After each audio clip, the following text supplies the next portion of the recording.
নমস্কার বন্ধুরা, ভিতর বাড়ির পক্ষ থেকে তোমাদের আবারও স্বাগত। তো আজকে একটা নতুন রেসিপি নিয়ে তোমাদের সঙ্গে চলে এসেছি। তো চলো শুরু করা যাক। তো আজকে মেন উপকরণটা হলো এই স্লাইস ব্রেড। আজ এই ব্রেডটা দিয়ে আজকে শুরু করব আজকে রেসিপিটা।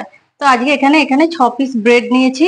এখানে আছে চালের গুঁড়ো আছে 2 চামচ, আর এখানে বেসন রেখেছি পরিমাণ মতন, ওই 100 গ্রাম। আর এখানে জোয়ান আর কালো জিরা আছে। সাথে একটা কুচনো পেঁয়াজ আছে, একটা গোটা পেঁয়াজ নিয়েছি। এখানে সামান্য কাঁচা লঙ্কা আছে, 1 বাটি সাদা অয়েল আছে, 2টো ডিম সেদ্ধ লাগছে, আর গাজর আছে একটা, আর কুচনো ক্যাপসিকাম আছে একটা। যে দুটো সেদ্ধ ডিম ছিল সেই দুটো কিন্তু এভাবে গ্রেট করে দিতে হবে, যেভাবে গাজর যেভাবে গ্রেট করা হয়েছিল তো সেভাবে এটাও গ্রেট করে নেওয়া হচ্ছে। ঠিক আছে, তো ডিম কিন্তু আমাদের গ্রেট করা হয়ে গেছে। তো পরের প্রসেসে চলে যাওয়া যাক। দেখো যে আমরা কিভাবে তৈরি করছি। খুবই হেলদি, খুবই সুন্দর, মজাদার। অবশ্যই তোমরা কিন্তু করবে। তো দেখো আমার কড়াইটা গরম হয়ে গেছে। এখন এই সোয়াবিন অয়েলটা আমি দিয়ে দিচ্ছি 2 চামচ। তো তেলটা আমার গরম হয়ে গেছে, এবার এক এক করে আমি গ্রেট করা সবজিগুলো দিয়ে দিচ্ছি।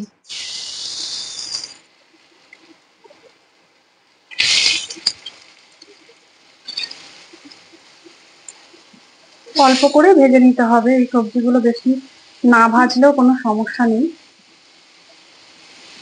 যেহেতু এটা একটু হেলদি ব্যাপার, তো বেশি ভাজা যাবে না। সামান্য পরিমাণে লবণ দিয়ে দিচ্ছি, 1/2 চা চামচ।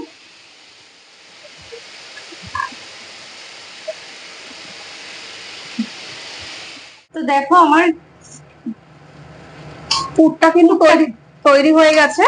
এখন ওই সেদ্ধ করা ডিমটা যে গ্রেট করে নিয়েছিলাম সেটা দিয়ে দিচ্ছি। যেহেতু ডিমটা সেদ্ধ করাই ছিল ওই জন্য পুরটা রেডি হওয়ার পরেই দিতে হবে।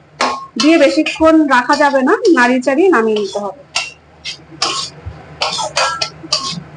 তো হয়ে গেছে, আমি এবার নামিয়ে নিই। তো সেকেন্ড প্রসেসে আছে, দেখো ব্যাটারটা তৈরি করার জন্য কি কি আমি এখানে বেসন দিয়ে দিয়েছি, আর এই যে 2 চামচ চালের গুঁড়ো মিক্সড করে দিলাম, আর এখানে কালো জিরে আর জোয়ান দিয়ে দিচ্ছি।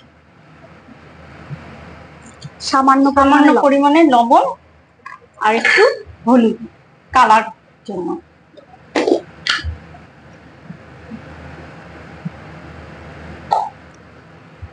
তো দেখো ব্যাটারের থিকনেসটা কিন্তু এরকম ঠিক রাখতে হবে, বেশি মোটাও না বেশি পাতলাও না। তো আমাদের স্যান্ডউইচের পুরটা দেখো রেডি হয়ে গেছে, আর এই সাইডে আমি কড়াইতে তেলটাও গরম করতে দিয়ে দিয়েছি। এবার আমি এক এক করে ভেজে নেব। আর ভাজার আগে স্যান্ডউইচে যে ব্যাটারটা ডোবাবেন সেটা একটু হালকা হাতে করতে হবে, নালে ভেঙে যাওয়ারও চান্স আছে।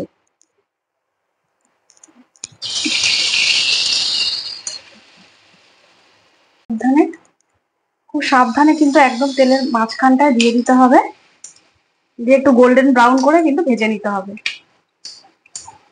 আর এগুলো একটু বৃষ্টিরও ভাব পড়ছে দেখা যাচ্ছে।